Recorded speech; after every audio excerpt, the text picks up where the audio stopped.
Wow, good evening, everybody. Oh my goodness. 11 weeks. Let's give ourselves a round of applause. We've learned so much in these Nice. 11 weeks, and we're so very, very, very, very grateful to Dr. Elsa Cardenas-Hagen. She has taught us so much and done it with such grace. We have been so blessed to have her a part of this patent series. Oh, Thank yeah. you, thank you. Yeah, and we've kind of hooked her into some things next year too, so we're not letting her go. But Boy, thank you. Elsa, I don't even know how you managed to sleep at night because you could do so much. Elaine is up at all hours too. So she'll get emails from me at all hours. I know, it's like, why are you up right now? And it's Easter. Well, thank you all for being here. My name is Dr. Pam Kastner. I do have the honor of serving as Patent State Lead for Literacy, and joining me tonight from our amazing team is Lisa Bola, who's been here every single week, and Amy Cavalier, and the amazing Kirsten DeRoche. They have been here every week and been such an integral part of this amazing journey that we've been on. Tonight we have the honor of having Elaine Cheesemans with us, and let me just tell you a little bit about her before she starts.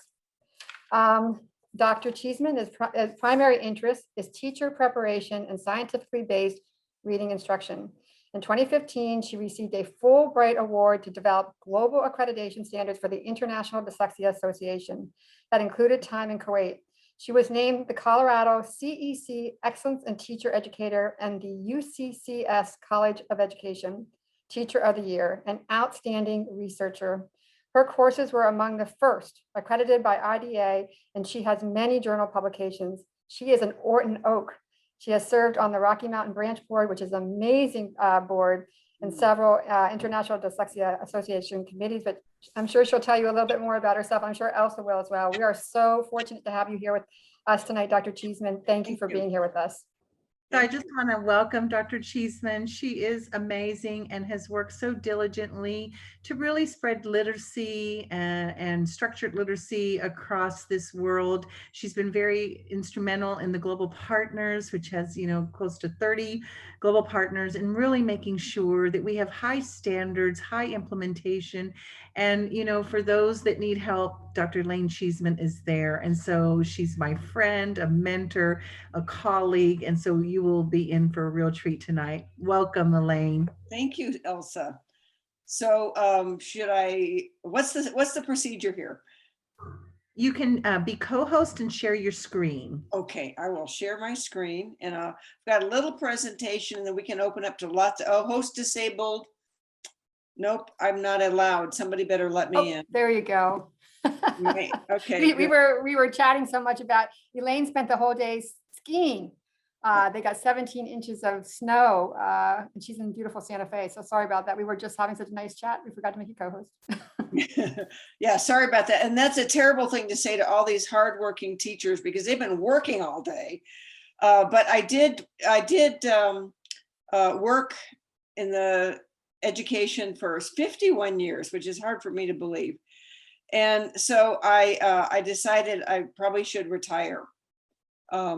But I still, of course, love to do stuff like this. So, and technology is really fun. I got into technology in 1990 because let me see, I'll use a little highlighter thing, because I was the first director of an adult reading clinic in Hartford, Connecticut that said, they got a software program, which wasn't very good, by the way. And they said where adults use computers to learn to read. And I thought, wow, I really like technology. And this was like 1989 when it was very new. And I want to work with something that's very basic, like adult literacy. And so I applied and got the job, which was thrilling. And then I realized that the program didn't exactly do what it was supposed to do. And so I was very fortunate to be right near University of Connecticut, where Isabel Lieberman was, Don Shankweiler was, and then Yale University was right down the road. And I just happened to be at the right place at the right time in 1990. And everything was happening right then. And so here I am studying with Don Shankweiler and Isabel Lieberman, who were the first people to document the phonemic awareness. Like, this is what's going on.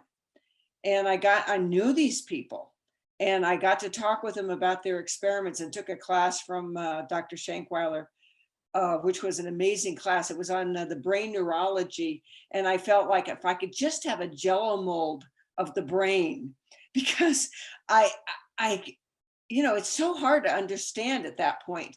And then, working with that and studying there, and then being on the ground floor. And as I was doing this adult literacy program, I said, man, have you got anything I can read to begin with before I started the PhD program?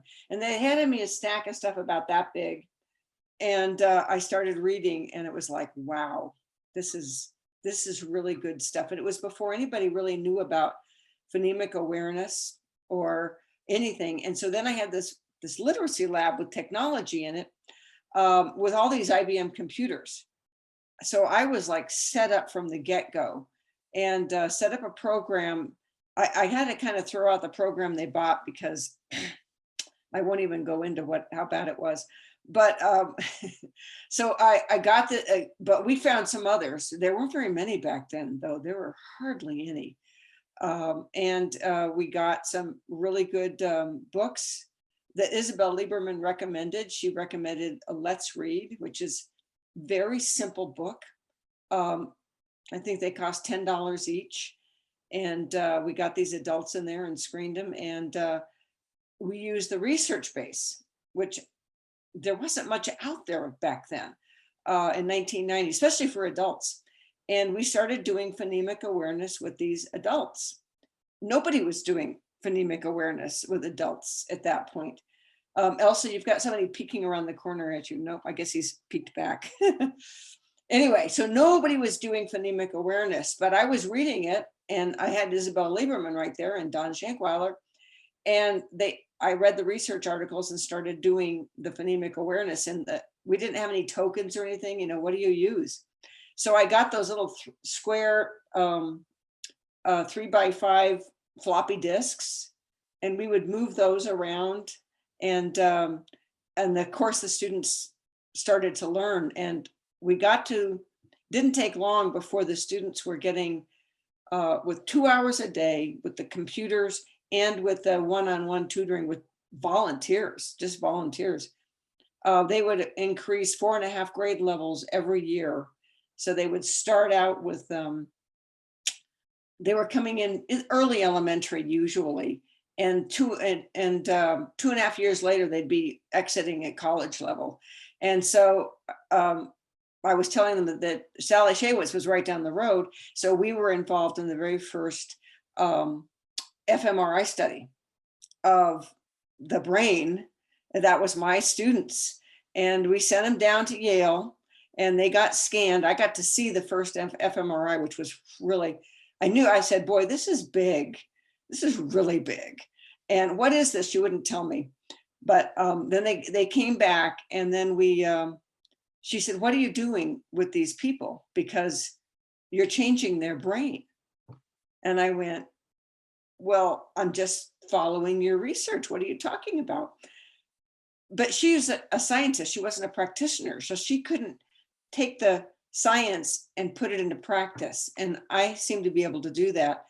And so we set up this program, and it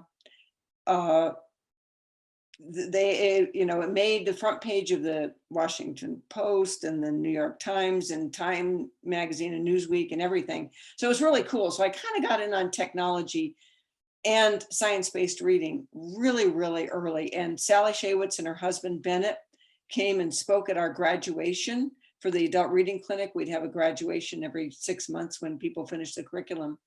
And they did it for free. That's how long ago it was. So here we are.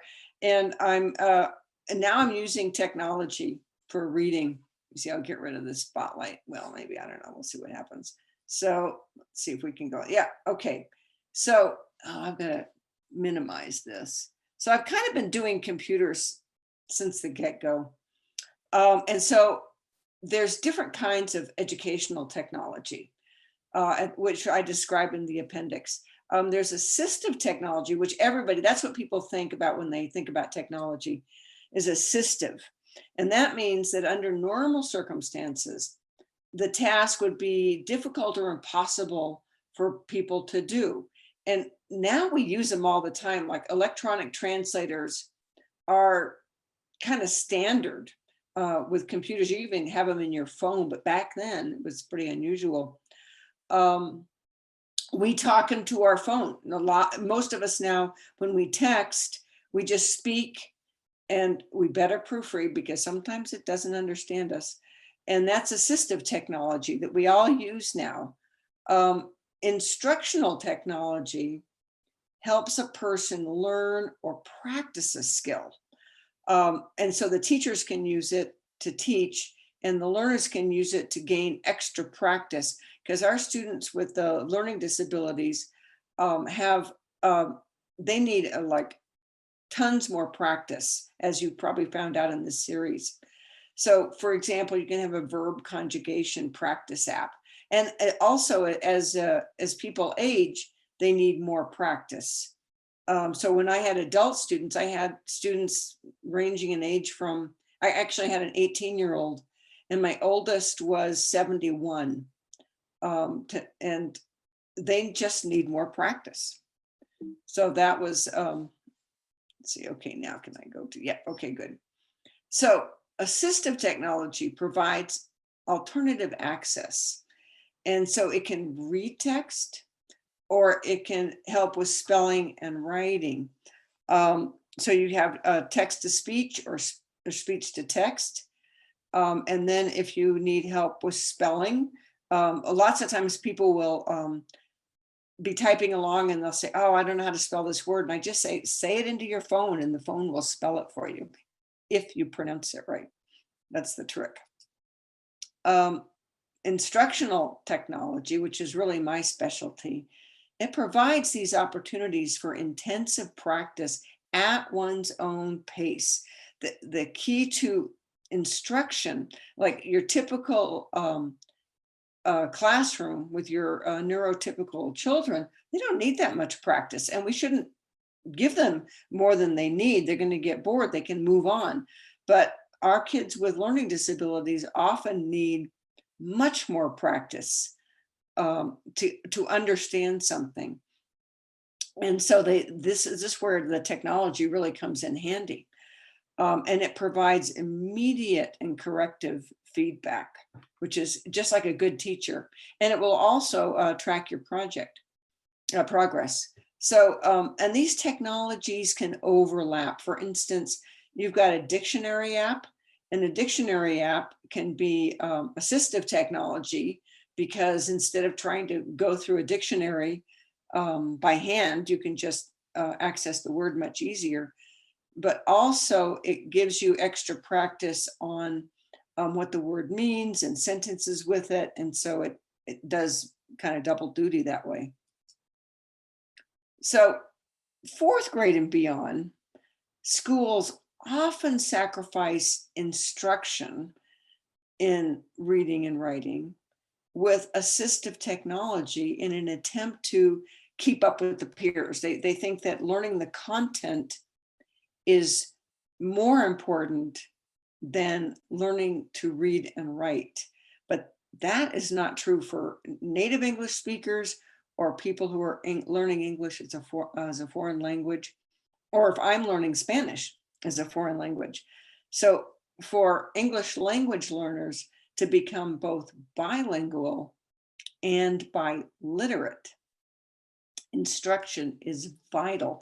And I think oftentimes in classes, they're very interested in helping children become bilingual, but don't really understand the trouble of becoming biliterate, especially with someone with learning disabilities. If they come from a very transparent language like Spanish, and then they segue into English, unless they're lucky enough to have Elsa's fabulous curriculum, Esperanza, then they're in trouble. And if you haven't heard about Esperanza, you ought to get it right away, because it's really super. But that's just a little plug for her. Let's see, that went backwards. There we go. Uh-oh, now it's going the other way. I really wish it wouldn't do that. No, wait a minute. It's done something bad for me and I don't like it. Let me go if I can find it. There we go. Let's see. Sorry about this. Yeah, okay, that's the one I want to go on. There we are. Okay, so you've got to select effective apps and effective devices. So whenever possible, get a trial or free version or a light version. They spell light, L-I-T-E. And spend time learning and practice just one before you give it to the student. It's not as easy as it looks. It may be very intuitive, but you really need to be familiar with it.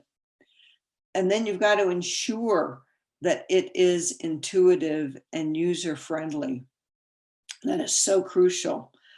The instructional app should give timely and corrective feedback. Otherwise, the user is not going to know when they're making an error. And really try to avoid apps with a lot of distracting images and sounds and content, like if the content doesn't have anything to do with what you're trying to teach. And those are not easy to find. So I have been reviewing apps for a long time. And in the book itself, every single one of the apps or websites that I recommend there, I've looked at and screened for the good quality. There's nothing in that chapter that I wouldn't recommend and that isn't good. But sometimes, it's hard and there's new stuff coming out all the time. So I have a little column I write for the IDA newsletter, The Examiner. I think that's what it's still called. And I review the apps. Also, and if you click on one, if you get one, just type in Dr. Cheesemans app chat and you'll get them all. You'll get one and then you can click on it and they'll have links to the others. So I've been reviewing these for a number of years. It takes a long time to review them. I also give presentations at the IDA conferences or regional conferences. I gave one for New Mexico this year, only it was virtual, had to videotape it. And that was an interesting experience. Anyway, so it's hard finding these things. So look for my reviews and then trust what's in the book because I spent a lot of time with that. So, so question one, now, in your school settings, which kind of technology supports assistive or instructional are most commonly offered to students with learning disabilities, and which do you most often recommend for parents to purchase for home use? And I'm going to stop my share so that I guess we can unmute people. And They can unmute if they have questions, yes. yeah, if you have any questions. So if anybody could just kind of chime in here. I've helped parents quite a bit with PPTs, going in and helping them get help for their students. And a lot of schools will say, oh no, we don't offer assistive technology for kids with learning disabilities. That's only for kids with mobility problems or kids with autism or something like that. Does anybody else run into something like that? I have to say I'm very surprised about that.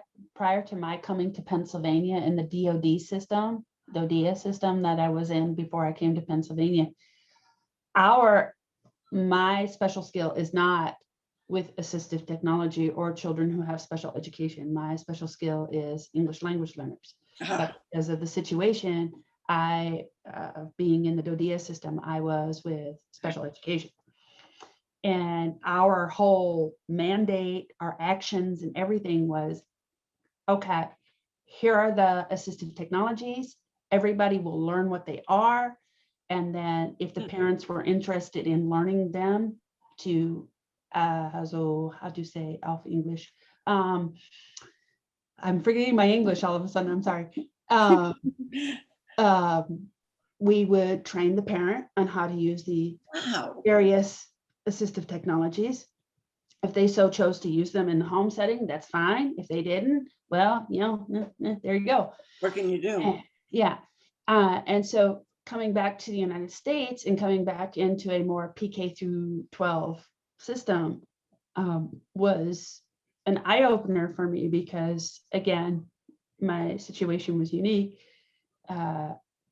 Parents were excited. And again, some of my parents or some of the parents that I worked with were English language learners themselves, because of course we have people who are active duty service members who do not speak English as a first language.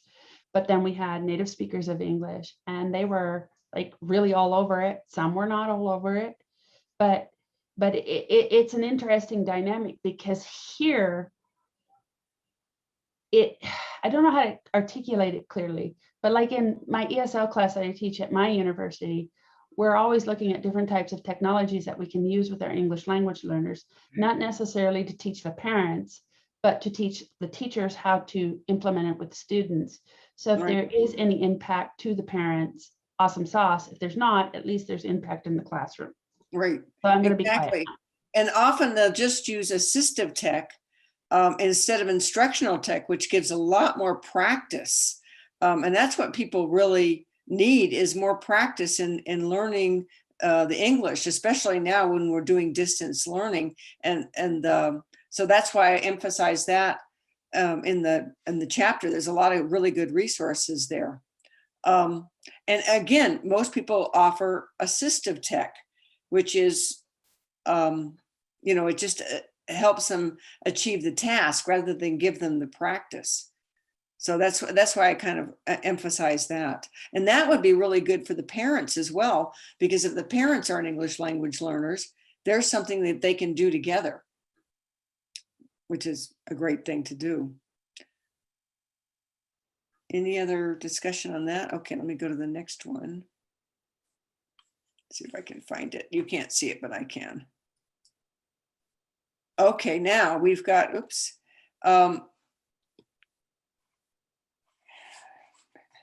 okay, in the COVID times though, because now you've got this hybrid instruction,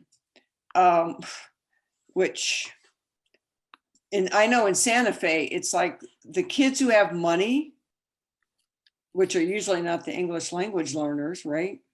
They get the private school help and all of that. But the kids who have poor parents, there's a lot of kids at home, they're just falling behind fast. And I every so often will have workmen come in and I'll say, how are your kids doing? And they say, oh yeah, they're not really computer kids. And so they're just really not going to school. And this has been a year.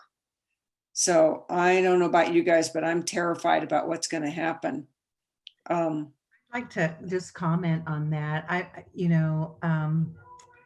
Recently I was approached by Diane August, who, one of the authors of the National Literacy Panel Report for Language Minority Children and Youth. And, she was talking about this grant and really talking about how now, like it's what you're describing, that really all these children are going to be behind, and they don't, maybe some of them don't have learning disabilities, but because of this year loss, and talking about how, it's not, we're going to need an entire new kind of like extra workforce, maybe retired teachers, we're going to need everyone hands on deck to help us remediate and catch up and do this instructional loss. And I know that so much can be done if we do some intense work. And so we've been talking about getting, and so through this grant that she's talking about is, just really putting it in the hands. And like you're saying, our students don't have money for tutors, and they don't have, where we live, fortunately, we were able to get computers in the hands of all the children. So that helps. And now getting, some, access to internet. But you know, we work with children with learning disabilities, right? And specific learning disabilities, but you know, it's going to be very difficult to distinguish what's a learning disability and what's not. Everyone's going to be behind. Maybe not students like you're describing, Elaine, that had extra tutors or, you know, parents who could afford that intense work. But we're just really going to have to think outside of the box. And it may be that some of the apps that you're describing here, you know, could be, especially some of those that are free, could be very helpful and could, you know, maybe provide some support. Oh, yeah. In fact, there's one that came out this year. It's brand new and it was free. I reviewed it in the IDA presentation, but it's called, and in fact, write this down because it is a fabulous app. And it comes out in something like 8 different languages. I'll see if I can find it on the internet. It's called Grapho Game. Yes. And it is amazing for raw beginning readers. And so a friend of mine's grandchild is, you know, she was in kindergarten, 1st grade, right? And she's learning how to read. And I said, oh man, you got to get this app. It's really good. And so she tried it out. She's a typical learner. And it's absolutely research-based. It really, it's for absolute beginner readers. And it just blew me away how good it was. So I did quite a bit of work on it. But I was just talking with my friend, the grandmother, recently, and I said, so how's it going? And this is a typical learner who learned really fast. And she said, it's like saving her life. Because and then what was really encouraging is she said, and it mirrors what they're doing in school. And I went, when does that ever happen? And so I'm so excited. Let me see if I can find it. Grapho Game. The chat. I was going to say it went into the chat, Dr. Cheeseman. So Pardon? Kirsten put it into the chat so that people. Oh, good idea. And I'll get the website. Grapho Game. There we go. Grapho Game. And it comes in Android and on the computer and everything. So I'm going to get the, okay, Grapho Game. Yeah, okay. It's going into the chat. There we go. Okay.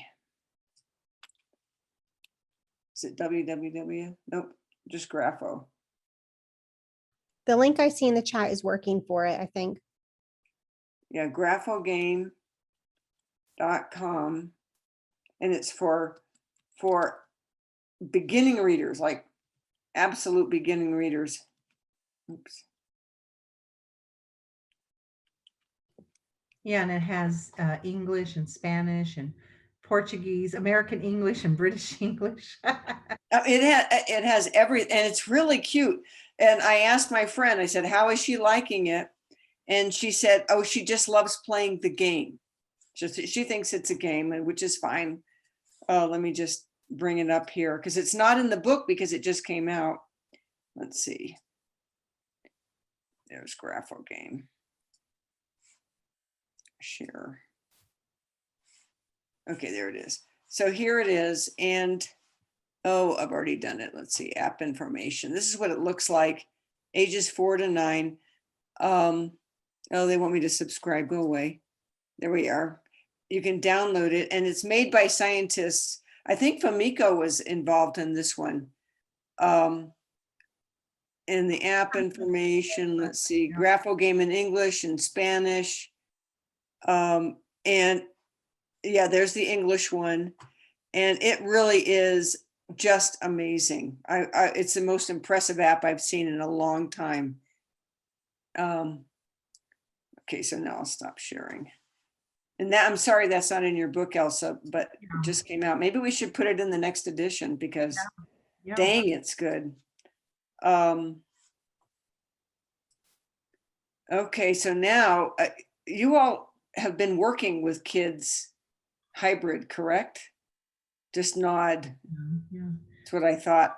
Elaine, you have a question in the chat that says, Yes. how to address you know, reticent to learning technology. Some learning loss is in part due to not wanting to learn the technologies. And I notice with my son's schooling, you know, how do you address this? You know, oh, Starfall. Yeah, I love Starfall. I'm good. How do you address the reticent to learning technology? You know who's really the people I found that don't want to learn the technologies are the parents and the teachers. Very seldom do kids not want to learn the technologies. And so it's those darn adults.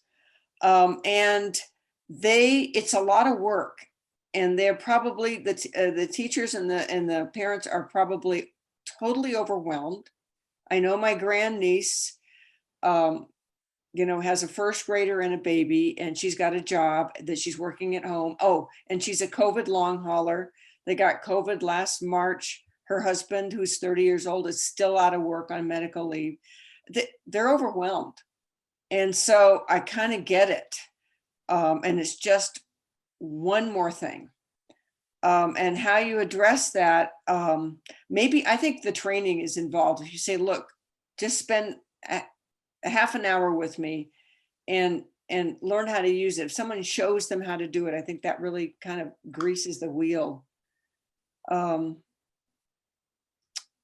So that, yeah, I think it's that people are overwhelmed right now, and what can you do? I think training is about the best thing for them. That's, oh, it's now limited. Yeah, it used to be free, Starfall. So that's my answer. Probably somebody else has a better answer here. You guys are in the classroom on the ground, and I'm no longer that way. I got to retire finally. So if anybody has any suggestions of a success that you've had, feel free to chime in. One new message. Okay, let's see what's going on. Oh, Have you ever looked yes, at what? Lexia? Have you ever looked at Lexia Power Up or Lexia Core 5? Well, absolutely. I just did a whole session on that, and I recommended it. In fact, I was one of the people who piloted the program back in 1990. For high school girls? I was on the phone with Bob Lemire, the person who developed it, every day. And he'd say, what about this? He'd send me the floppy disks. We try it out with the adults, and I'd send it back to him, and we'd give him, and I'd be on the phone with him every morning. So yeah, I sure know about Lexia. It's a fabulous program. I recommended it to one of my friends, 13-year-old, and he said it's absolutely a game changer as far as his learning is concerned. And his mom is also on it too, because guess what? Dyslexia is inherited, and she's got it too. And she said, wow, I really like this Greek and Latin root stuff. So Have you ever looked at it though for high school L's? oh yeah, absolutely. I used it with adults. I used it with 71-year-olds. I used it, and I would test IQ. I had these people with genius IQs, and they loved it. And so they also have a parent kind, you know, during this whole pandemic, they've made available to parents some of the, so that parents can also work with their children. oh, yeah, see, they're really up on it. Well, Suzanne Carricker's there, right? Yeah, I mean, they've got the best people. They always have, and they've set it up right. So yeah, Lexia. And that's one, even though it wasn't designed to be a standalone, it really works. But the only problems is once in a while, my friend's son won't understand why something is the way it is. And although they really explain it well and have these catchy little videos that I can hear him singing, by the way, like the grammar ones. And I'm like, and this is a 13-year-old boy. And I'm like, are you like singing about nouns? So it's, and they have a home edition that what's $110 or something. It's really cheap. So that's a great program. Yeah. And I think I've got it. Oh, and let me see, we've had great success with Lexia. Yeah. You have it on page 219. You did. Yeah, I was going to say it's got to be in the book because I wouldn't have left it out. a funny thing about this, Bob Lemire and I, who was the founder, and he did it for his son, Bo. And we were talking daily for like 2 years, perfecting this app. Back then, a software program. And then I went on a Appalachian Mountain Club cross-country ski weekend in Vermont. And I'm sitting there at the table and, you know, just normal chit chat. And my friend said, oh, she's talking to this nice gentleman. And she said, my friend works with adult literacy in Hartford. And he just looked at me, he says, what's your name? And there he was sitting right across the table from me. And that's how we met. It was kind of fun. And anyway, he was a great guy. His heart was in it and he got the best people. So yeah. Elaine, what can you say about the writing? You had some in here in the book, and this is something that, we don't pay, writing is part of literacy. But and a lot of times English learners have, challenges learning a new, the new syntax of the English language. What is your experience with some of the ones that you've done for writing? Yeah, writing is a tough one. I wish there were more. If somebody wants to make a lot of money, they should develop some. I'm looking at the book right now.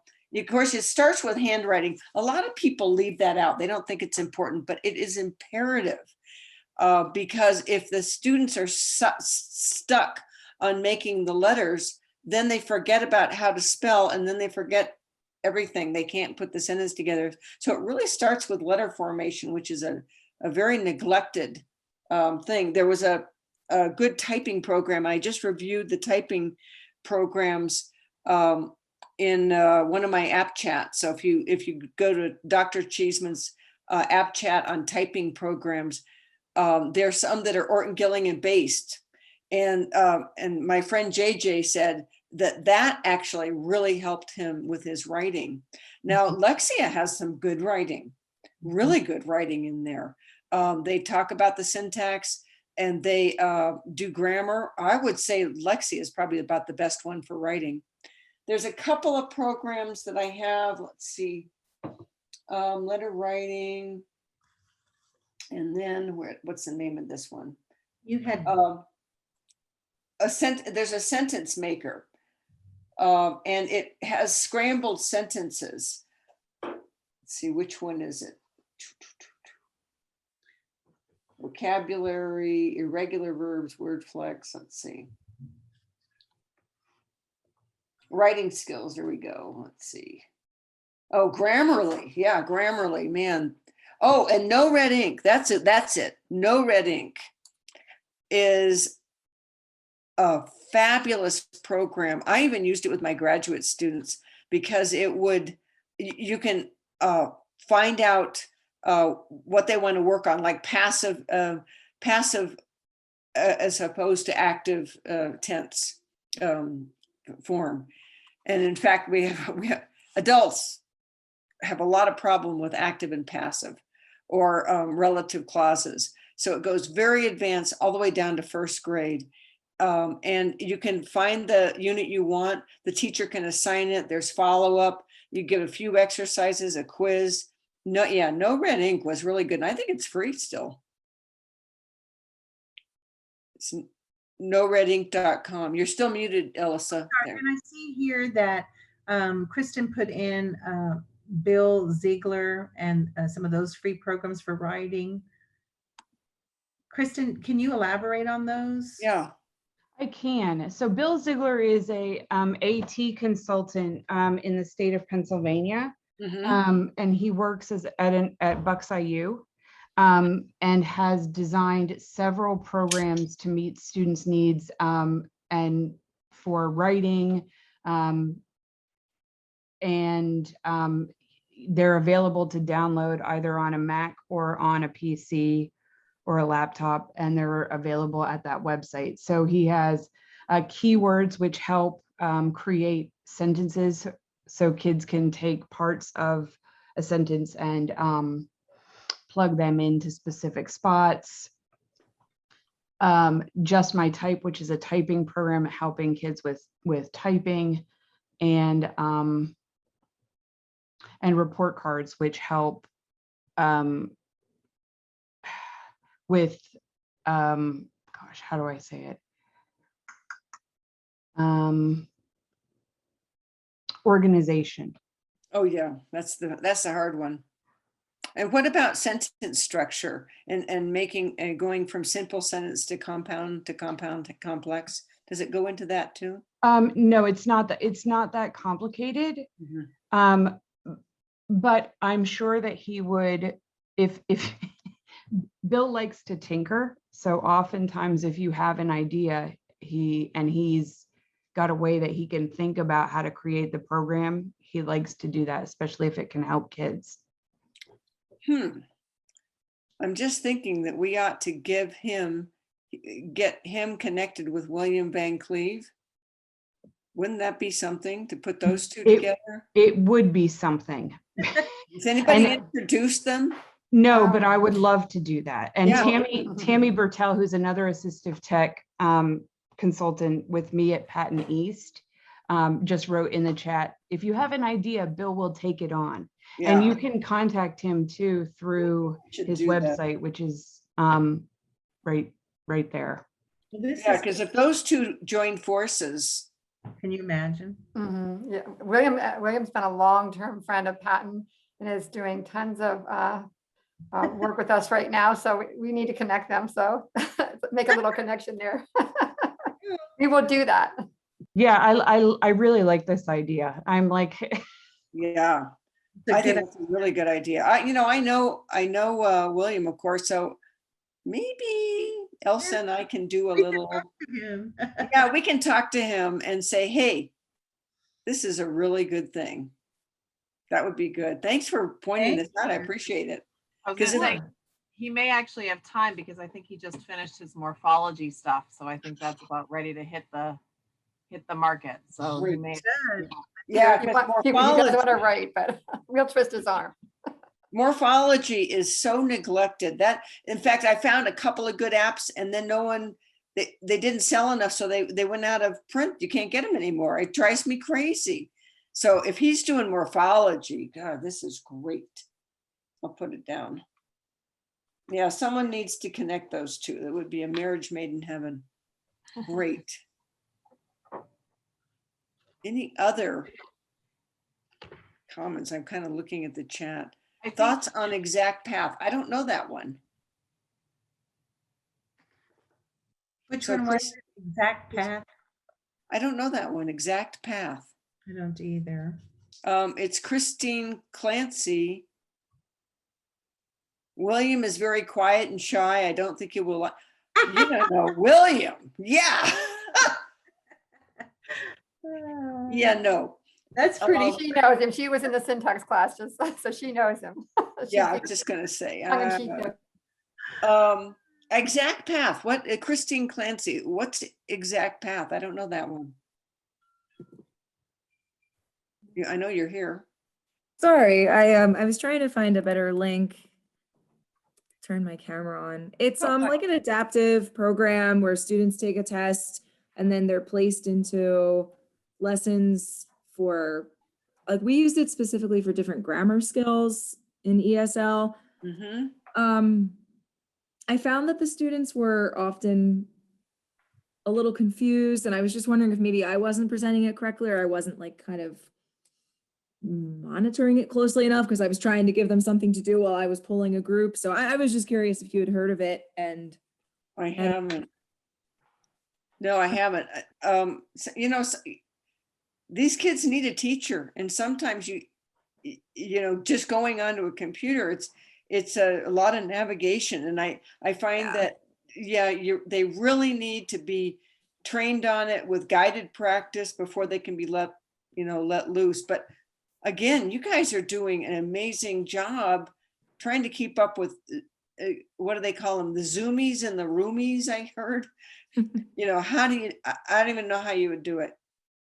All I know is that from my grandniece's perspective of the first grader asked to be put in a playpen so that the baby wouldn't bother her so that she could learn kindergarten. I mean, what a nightmare.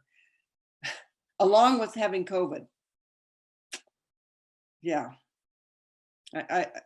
There's a question, Elaine, about what your opinion is on Imagine Learning.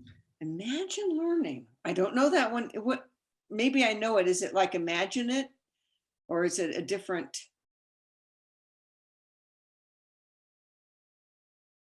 I know Imagine It, that's a core curriculum, but I don't know Imagine Learning. So I'm going to write that one down. Dana, It's Dana, Mhm. Yeah, it's a licensure program. You buy a license for students, and there's a placement assessment and benchmarking, and there's math, but I was questioning more about the literacy one, where it has it's computer adaptive. So based on the student's level, take them down to what their needs are, and it does focus on phonemes and phonics, and then for the more advanced students, more on some of the comprehension pieces and everything. I just wondered what your opinion was on that. But if you don't know, I'm not familiar with it, but Alexa Townsley said, we love Imagine Learning at my school. And you guys have been through all these seminars. So you know what evidence-based learning is. You got Elsa's book, which is really fabulous. It's so needed. So if, and okay, Maria Conway. So people are liking it. People are liking it. I haven't looked at it, so that'll give me some homework to do. and then Elaine, do you recall you introduced me to a group where they did an online platform that would be for students that have attention disorders and Yeah. It was Koala Learning. Was that it? The Koala Learning? was it, where I guess it's just really you do the lessons, but it's like the classroom and kind of trying to get it motivate students who are reluctant to, focus. Well, and yeah, it's kind of an online tutoring where you can present something online. Like that, let me see, it's called Koala. I just got an email from them recently. Koala Learning. And let's see if I can do it. Koala. Yeah. 3D multisensory online platform. So let me get, okay, so it's Xavier, I'll just Lesage. And it's a 3D multisensory learning platform if you're doing tutoring, and I'll put it in the chat.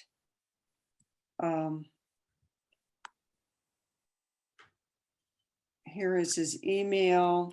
Yeah, I sat down with him. I mean, I went through the little training with him. It seemed interesting about how, to get the kids involved. Also, Lisa Coleman is asking about Membean, the morphology app. That was the only one, Dr. Cheeseman, that I didn't see in the vocabulary section. That it is a complete morphology app that we see implemented a lot in Pennsylvania. Okay. I'm just not sure about its usefulness. I know it has a free version where you can go to it and it has a tree and you can link on it, and there's a podcast, and there's a lot of different aspects to play around even with the free version. But then there's also a paid version that districts have been purchasing, that they pre-test students, they kind of dump them into a scope and sequence, they take some things around it, and then there's an assessment according to it. So I didn't know if you were familiar with it at all, or if you had seen it. I'm not, but I'm going to put it on my list. Membean, nope, and I've searched, so I'm sorry that I haven't found this one. Membean, Membean online root tree. And then Anne is saying that William brought it up in class, so perhaps William Van Cleve. Well, then it must be pretty good because he knows his stuff. he's not going to put anything that isn't good. He won't talk. So yeah, so that's great. Yeah, this is nice. So maybe I can add something to the next edition. I'm getting a lot of good ideas here. We'll have to have you back.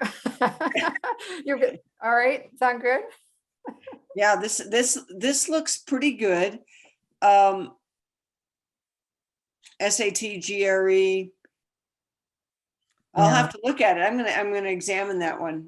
Thanks. That's a good one. I'm writing it down. There's a question or a statement from Susan. Susan, do you just want to unmute and share, or would you rather I just read it? No, I'm okay with that. I know when I teach about context, and I tried to show my students how to use technology that is contextual and not decontextualized, because the research really struggles to show us that context means everything. And like no red ink and some of the things that I use, it's very decontextualized because it's still not authentic. It's still not the realia. It's still not this, that, and the other thing. Oh, So I get what you mean. Yeah. No, sometimes maybe you can I'm too do things- esoteric. Sorry. Yeah, sometimes you can do things in context, but it's random, and that's the problem. It doesn't link point A to point B to point C, and there's no scope or sequence. And so, in order to learn a skill, you can't just say, "Oh, by the way, here's a teachable moment," because it'll just go in one ear and out the other, unless it's connected to what they already know explicitly, and then and connected right to it. So. Because I know, like with grammar, I just did a whole entire module for what it's worth with my teacher candidates, and they're native speakers of English. God love them, because they don't know grammar. Right. I was like so totally shocked, because their standards pre-K through 12 here in Pennsylvania say you need to know conventions of English. Right. And I'm like, holy buckets. And it was really hard to get them to think contextually, because they have been told, I mean, my students are maybe early 20s. They've been drilled, they've been killed, they've been worksheeted, they've been, for those who. I don't know about that's true though. And it just, well, no, they've explained their experiences to me. And so that being said, the research is very clear.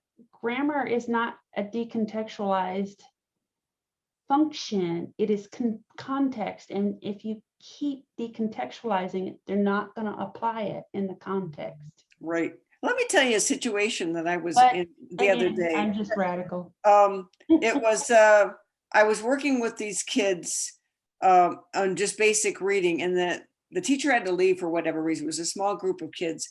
And now we're in, I've got to do something with them. They're little first grade boys who are non-readers. And so I said, well, let's go on a noun walk. And if you can name it, it's a noun. And so we went around and, okay, this is a desk, this is a wall, and if you could touch it, it's a noun. So we were doing that. And then this little first grade kid, inner city, totally deprived life, said, oh, this letter A, it must, and B, you're talking about these letters, you can name it, so they must be nouns. And I went, yeah, I never really thought about it that way. And they went, so if this is a noun and you can name it, then it can do something. And they brought it in and contextualized it right into the reading lesson. So they got it. They connected that these letters were nouns. I thought, wow. So it helped them talk about something. It helped them understand how it fit into life. And they got it. So all right. So Elaine, did you have another question? I see that we are talking about, I do see the discussion about vocabulary, and that's the thing. We don't, I've said this almost every week. I feel so bad. Like I feel like I'm like a little parrot repeating things, but we never do things in isolation. Everything that we learn has to be applied and be meaningful. And certainly vocabulary is one of them. And when you're talking about that vocabulary is, in isolation, then, and, your child doesn't like that, we can see why. So the whole idea is, how can we use these words, and how can we, have authentic literature that includes these words and these, morphemes or word parts. Yeah. Well, vocabulary is it's crucial, but it's also crucial for the teachers to Yeah. have a common vocabulary. And Susan, your comment about the teachers not understanding, every year, every semester, I would do a multisensory introduction on a noun, how to make nouns multisensory. And without fail, after this graduate class was over, one person would hang around and say, I'm so glad you did that lesson because I never knew what a noun was. Every semester. And I'm like, if teachers don't have a common vocabulary, how do they expect the kids to have a common vocabulary? We have a vocabulary about language, but the Bringing Words to Life is a great book, but you've got to constantly be increasing the vocabulary. Now, I'll tell you a little story about myself that Elsa probably has no clue about, but vocabulary is so important. I grew up below the poverty level, a single mother, LA, really poor. I was thrilled that I could get the free lunches every day. That was exciting for me. So I took the SATs. I didn't know you could study for them. So I just took them raw. And I got something in the 95th percentile all the way across the board, except vocabulary, 17th percentile, because I had a working mother that came home and she was tired. And I grew up in an impoverished community. And boy, my vocabulary was dead at the bottom, and I really had to work hard, and I still work hard. That's why morphology is so important. Yeah. Because you get those great morphology trees and they all tie together, and then how they change pronunciation. But I got to tell you, when you are a fairly smart person and you don't have a vocabulary, you totally suffer. And and we couldn't read, and in the school I had, they didn't have libraries. And I remember I was learning how to read with Dick and Jane, right? And I thought, wow, this is really cool. And they had these little colored books on the shelf. And I was so enthralled with this Dick and Jane stuff that I figured out that the yellow books, I can't remember what color, were right next to the next level up, which was the green books. And if I was really smart, I could take two and get the book that was higher level and get it to take it home, right? And then the teacher caught me and I got in trouble. for trying to read because we didn't have any books. And I was up in my attic the other day and I have the one book that I had at home. And I still have that one book, Cowboys and Indians. It's like, I looked at that and I thought, oh my God, I've saved that book all these years. But I do also want to share, Elaine, with you. And I think you've heard the story where, getting into school, I realized that, the same thing, we just took the SAT. We didn't know that we were supposed to prep for it or whatever. Oh. But then, and I remember that my vocabulary, you can imagine, my vocabulary skills were not, probably the highest level, what have you. But at my university, Dr. Daly, he's still there today. I took this course called Greek and Latin Roots for Medical Terminology. It was just this elective. It opened my world. Mm-hmm. And I just think about, then you take the GRE after that. And I just saw that opened my eyes to the structure of the language, to morphology, to how I could learn more English and just really be, have a higher level of vocabulary. And I thank him. And he's still there today, all these many decades later. 90. Had it not been for that wonderful professor, mm-hmm. I attribute my vocabulary level to him and my love of morphology to all these students who are English learners, because it's one of the most effective word learning strategies. Absolutely. Or even native. We're out of time already. Oh, Lord. Wow.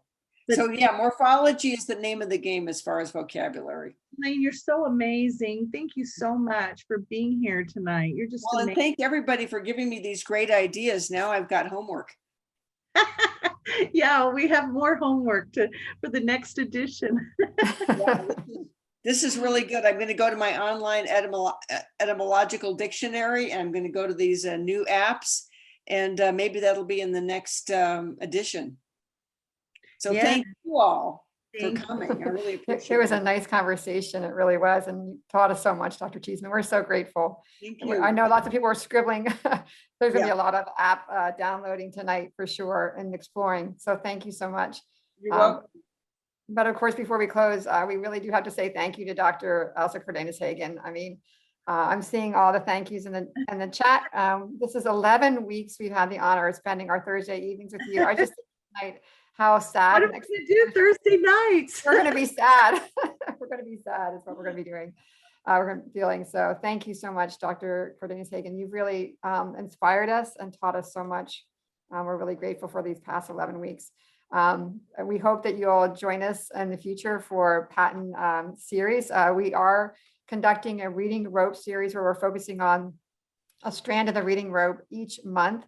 That is full, but please check out, Lisa's going to put into the chat our literacy resource hub, where we will have the recordings if you haven't yet registered for it. This coming Tuesday, it's the first focus on the first strand. It will be on phonology and early childhood letters. Author, an amazing SLP and just deep knowledge, wrote the chapter on phonemic awareness in the Bush book. Dr. Lucy Hart Paulson will be joining us. So if you haven't registered, please be sure to check it out on the literacy hub. Yes, thanks that they're putting into the chat right now. Okay, so here's the poll, and we hope to see you in the future. Thank you so much, and thank you, of course, to Lisa and Amy and Kirsten. Oh, yes. Thank you all for your support and for this opportunity. And it's been such a pleasure to spend 11 weeks with you and learn from you. And I appreciate it.